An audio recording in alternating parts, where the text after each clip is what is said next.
నమస్కారం. ACT9 న్యూస్కు స్వాగతం.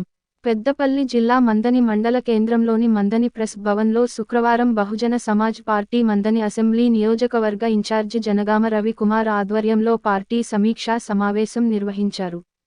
ఈ సమావేశానికి ముఖ్య అతిథులుగా హాజరైన పార్టీ పెద్దపల్లి జిల్లా అధ్యక్షులు ఇరికిల్లా రాజ నర్సయ్య, పార్టీ రాష్ట్ర కార్యదర్శి, పెద్దపల్లి పార్లమెంట్ ఇన్ఛార్జి క్యాదసి రవీందర్లు మాట్లాడుతూ రాబోయే పార్లమెంట్ ఎలక్షన్లో బహుజన్ సమాజ్ పార్టీ అభ్యర్థిని గెలిపించడమే లక్ష్యంగా ఎంచుకుని, ప్రతి నియోజకవర్గంలో, ప్రతి మండలంలో, ప్రతి గ్రామంలో ముమ్మరంగా బీఎస్పీ పార్టీ నాయకులు, కార్యకర్తలు ప్రచారం చేస్తున్నారు అని అన్నారు.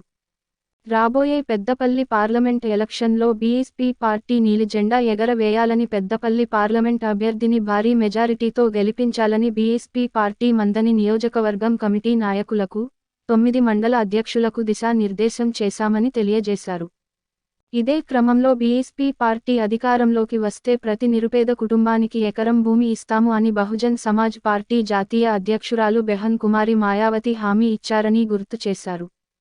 ప్రతి మండలానికి ఒక్క ఇంటర్నేషనల్ స్కూల్ ఏర్పాటు చేస్తాం అని బహుజన్ సమాజ్ పార్టీ తెలంగాణ రాష్ట్ర అధ్యక్షులు డాక్టర్ ఆర్ఎస్ ప్రవీణ్ కుమార్ హామీ ఇచ్చారు అని తెలిపారు. రాబోయే పెద్దపల్లి పార్లమెంట్ ఎలక్షన్లో బహుజన్ సమాజ్ పార్టీ అభ్యర్థి ఏనుగు గుర్తుకు ప్రజలందరూ ఓటు వేసి భారీ మెజారిటీతో గెలిపించాలని కోరారు.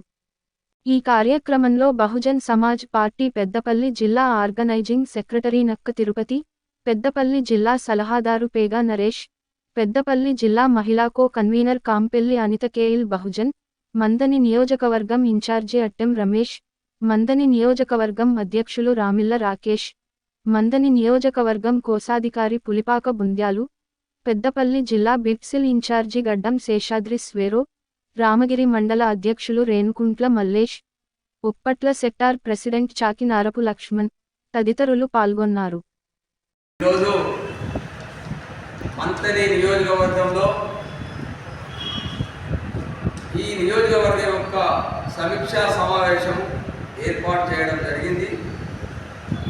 వివిధ మండలాల నుంచి మండల అధ్యక్షులు, కార్యకర్తలు కూడా హాజరు కావడం జరిగింది. ముఖ్యంగా నేను పెద్దపల్లి జిల్లా అధ్యక్షుడిగా అయిన తర్వాత మొదటిసారిగా ఈ మంతని నియోజకవర్గాన్ని విజిట్ చేయడం జరుగుతుంది. అదే రకంగా ఇక్కడ ఉన్నటువంటి పార్టీ కార్యకర్తల సమీక్షలో మరి వివిధ రకాలైనటువంటి పార్టీ కార్యక్రమాలను డిస్కస్ చేయడం జరిగింది.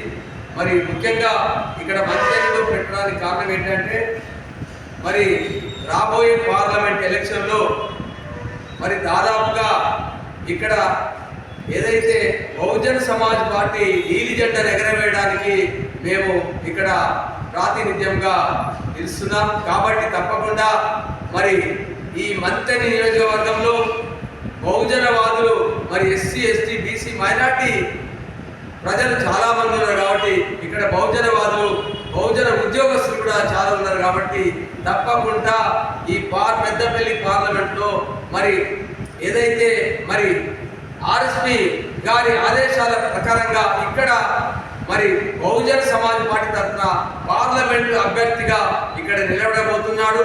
కాబట్టి ఇక్కడ తప్పకుండా ఈ మంతని కాన్స్టిట్యున్సీ నుంచి మరి ఇక్కడ ఏదైతే పార్లమెంట్ ఎలక్షన్లో ఇచ్చినటువంటి అభ్యర్థికి మరి తప్పకుండా మరి ఘనంగా మరి ఏదైతే మరి ఓట్లు వేసి గెలిపించవలసిన అవసరం మరి జనాలపైన ఉన్నది. కాబట్టి మరి పార్లమెంట్ నియోజకవర్గంలో గెలిస్తే మరి అక్కడ ఉన్నటువంటి మరి మాయావతి గారు మనకున్నటువంటి న్యాయం చేయడానికి మరి ఉంటుంది. కాబట్టి దయచేసి బహుజన సమాజ్ పార్టీని ఫ్యూచర్లో మరి ఏను గుర్తు కోటేసి గెలిపించడానికి మరి మరి ప్రజలందరూ ముందుకు రావాల్సిందిగా కోరుతున్నాం.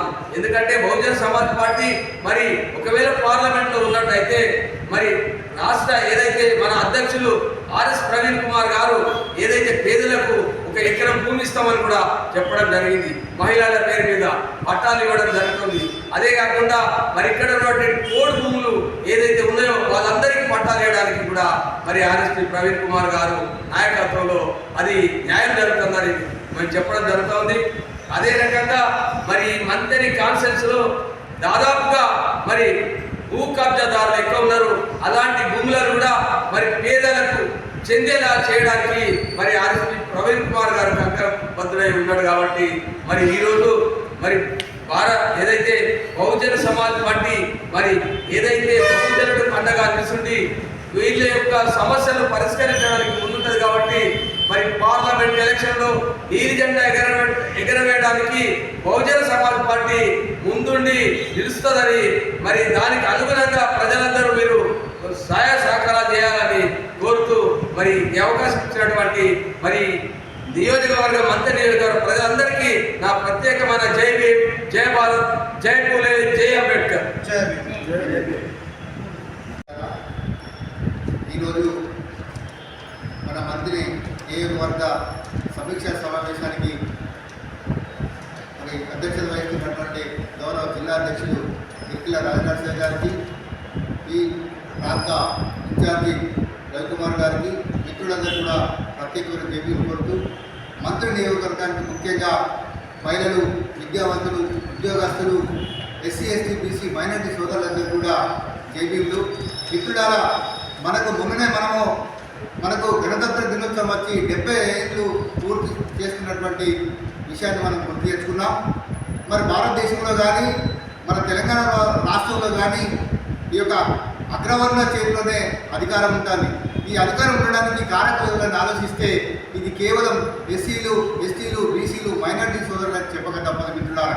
ఎందుకంటే ఈ ఓటు హక్కు కోసం, ఈ రాజ్యాంగంలో ఉన్నటువంటి విలువల కోసం, రాజ్యాంగం ఏం చేస్తుంది, రాజ్యాంగం ఎవరి కోసం రాయబడింది, ఈ రాజ్యాంగం వల్ల వచ్చే ఫలితాలు ఎవరికి దక్కుతాయనేటువంటి విషయాన్ని మనం గ్రహించలేక మన ఓటు కేవలం డబ్బులు ఇచ్చినటువంటి వాళ్ళకి ఓటేస్తున్నాం మిత్రులారా. ఆ ఓటును మనం ఆల్రెడీ అంబేద్కర్ గారు ఓటు ఏమని పెట్టాడంటే, మీరు రాజులు కావాలి, మీరు పాలకులు కావాలి, మీరు పాలించాలి భారతదేశాన్ని అని చెప్పేసి అని చెప్పినటువంటి మహానీయుని యొక్క మాటలను మనము ఆల్రెడీ పాటించకుండా కేవలం అగ్రవర్ణాలకు డబ్బులు ఇచ్చినటువంటి వాళ్ళకు కళ్ళబల్లి మాటలు చెప్పేటువంటి వాళ్ళకి తర్వాత అనేక రకాలుగా మనము విషయాలకు లోబడి మనం ఓటేస్తున్నాం మిత్రులారా. ఇది ఓటు పద్ధతిని మీరు మార్చుకోండి. ఓటే మీకు ఏకైక లక్ష్యం. ఒకప్పుడు మనం చాలామంది ఈ ప్రాంతంలో తుపాకీ కొట్టడం దాన్ని రాజ్యం వస్తుందని చెప్పేసి అని కలగన్నాం. కానీ తుపాకీ కొట్టడం దాన్ని రాజ్యం వస్తుందా? రాదు. కేవలం మరి ఓటు ద్వారానే వస్తుంది. ఈ ఓటును మీరు సద్వినియోగం చేసుకోవాలి. ఓటు అనేది చాలా ముఖ్యం. 18 ఏళ్ళ వయసు నుంచి భయపడినటువంటి వారందరూ మరి బ్రతుకునేంత వరకు కూడా ఓటు చాలా ముఖ్యం. ఈ ఓటు మీకు న్యాయమైనటువంటిది. ఈ ఓటును స్వాధీనం చేసుకొని రాబోయే కాలంలో బీసీల కోసం, ఎస్సీల కోసం, ఎస్టీల కోసం, పేదలోని నిరుపేదల కోసం, అందరి కోసము ఈ యొక్క ఓటును వినియోగించుకొని భోజన రాజ్యం తీసుకురావాల్సినటువంటి అవసరము ఈ ప్రాంత ప్రజలకు, మరి ముఖ్యంగా మంత్రి నియోజకవర్గ ప్రజలందరిపై ఉన్నది. ఎందుకంటే మంత్రి నియోజకవర్గంలో అధిక శాతం బీసీలు, ఎస్సీలు, ఎస్టీలు ఉన్నారు మిత్రులారా. ఇది గ్రహించలేకపోతున్నాం. కానీ కొంత శాతం ఉన్నటువంటి అగ్రవర్ణం వాళ్ళే ఇక్కడ పరిపాలన చేస్తున్నారు. దీన్ని ఇప్పటికైనా మీరు గ్రహించి రాబోయే కాలానికి మార్పు తీసుకురావాలి. మార్పు తీసుకొచ్చి మన యొక్క జీవితాలు, మన యొక్క పిల్లల జీవితాలు రాబోయే తరానికి ఆదర్శవంతులుగా ఉండాలని ఈ ప్రాంత ప్రజలందరినీ కూడా కోరుకుంటూ ముగిస్తున్నాం. జై భీమ్, జై భారత్, జై బీఎస్, జై భీమ్.